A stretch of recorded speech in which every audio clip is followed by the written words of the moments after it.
And so I went to the house to make notification. And as I pulled up and got out of my patrol car, I could see a huge graduation tent set up in the yard. And everything was out for the celebration of this young man's graduation. And as I walked up the door, I thought how horrible this news was going to be to anyone, but in particular on this graduation day. And when I knocked on the door and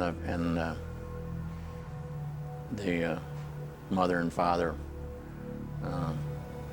met me in their living room, they knew that it was bad news.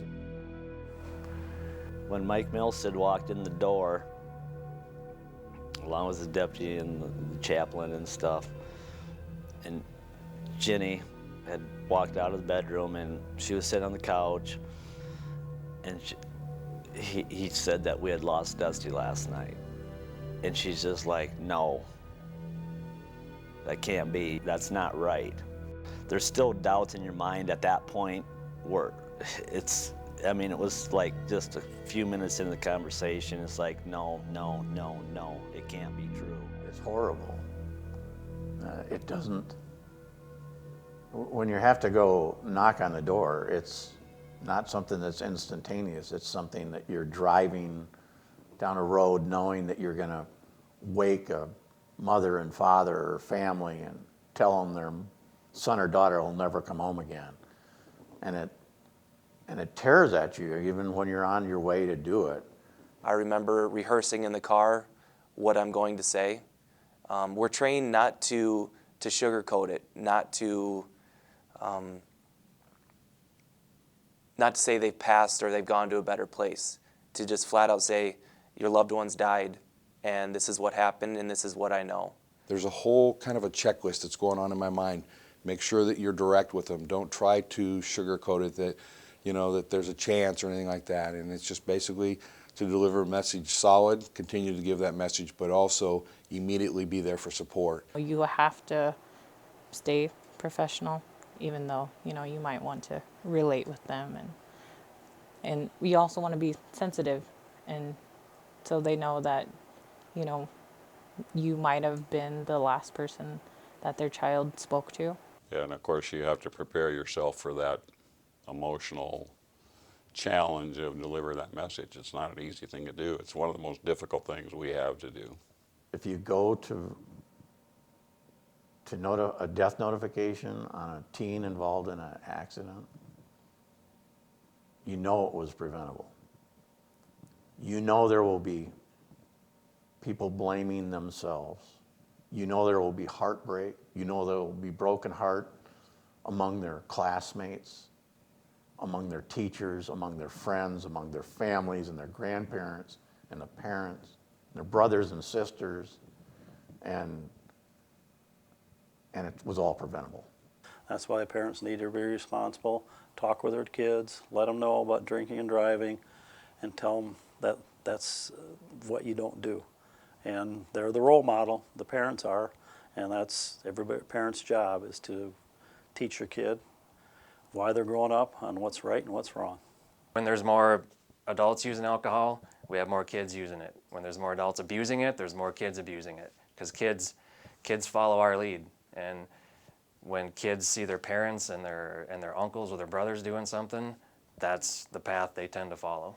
Even for law enforcement, we worry about our kids maybe even more so than others, because we've seen the devastation of this time and time again. And I've had the conversations with all three of my children.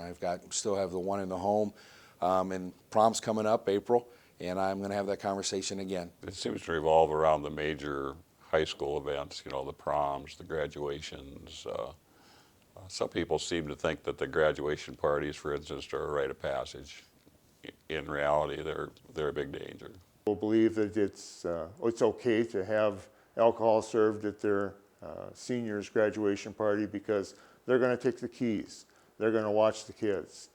The past history in our state has proved that teenagers under the influence of alcohol can be very unpredictable, and we've had deadly consequences to prove that. My parents always knew what I was doing. If I wanted to go spend a night at a friend's house, nope, my friends had to come to my house. I think as a parent, you need to be aware, even if you have to contact the other parent, you know, if your child's at a friend's house, something like that, you know, make sure that your child's safe. Staying involved in a kid's life sometimes isn't easy. Sometimes it's not popular, but it's being a parent. And in today's society, it's an absolute necessity. You have to prepare for any question that's going to be asked. One of the questions my son said, my oldest son asked me, did you drink and drive when you were a kid? Hey, you know what, I did it and it wasn't right. There's a lot of resources out there. There are so many other conversations. Talk to your child and just Google it and you'll come up with a number of references, resources, and look at that and create your message to your child. The kids that I see that struggle with drugs and alcohol the most are the ones who are struggling in school. So the best thing you can do for your kids, not only have that conversation with them, but make sure that at a very young age you're instilling in your kids that their education is important and that's what is going to make them successful in life. And so whenever your child is involved in sports or any type of other activities that the whole community can join in on, cheer for, I mean, that's something great. And that keeps you on track. You know, you have to stay up with your grades. You know, you have to attend school. Can't be getting in trouble. I think that definitely saves a lot of kids' lives. And the ones that I see that are successful, they're involved in more things. They value school. They may not always enjoy it, but they know it's important. They're involved in sports and music and activities. And to me, that's the biggest key, along with knowing who your kids' friends are. Be a parent, don't be your kid's friend. They have to be able to trust you enough that they can call you if they're in a tough situation, but they have to know that when you're telling them things, that you do it out of love. And if they can do that, they're going to set their kids up for a future in the success. I hear a lot of people, a lot of parents say, you got to teach your kids are going to drink. That's just what they're going to do. We all did it, and it's never going to stop. And you just have to teach your kids to drink responsibly. That's what we did. That night, we said, okay, we know you're going to be drinking. Just stay. Don't get in your car. I mean, we thought that'd be the perfect solution. And we can go on now looking normal, but we're not. The pain, the memories, the guilt will never go away. And the pain never does.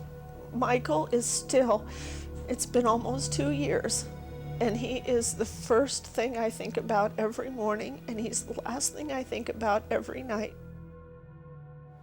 Having the talk isn't a 30-second thing. Having a talk goes on and is repeated multiple times through the upbringing of your child to make sure that you do everything you can to keep them safe. Because if something happens, you will look back and wish that you would have done better. And it would be comforting for the rest of your life to know that you did what you could and that you tried your best. Because if you do, you greatly reduce the chance of losing your son or daughter in one of these tragedies.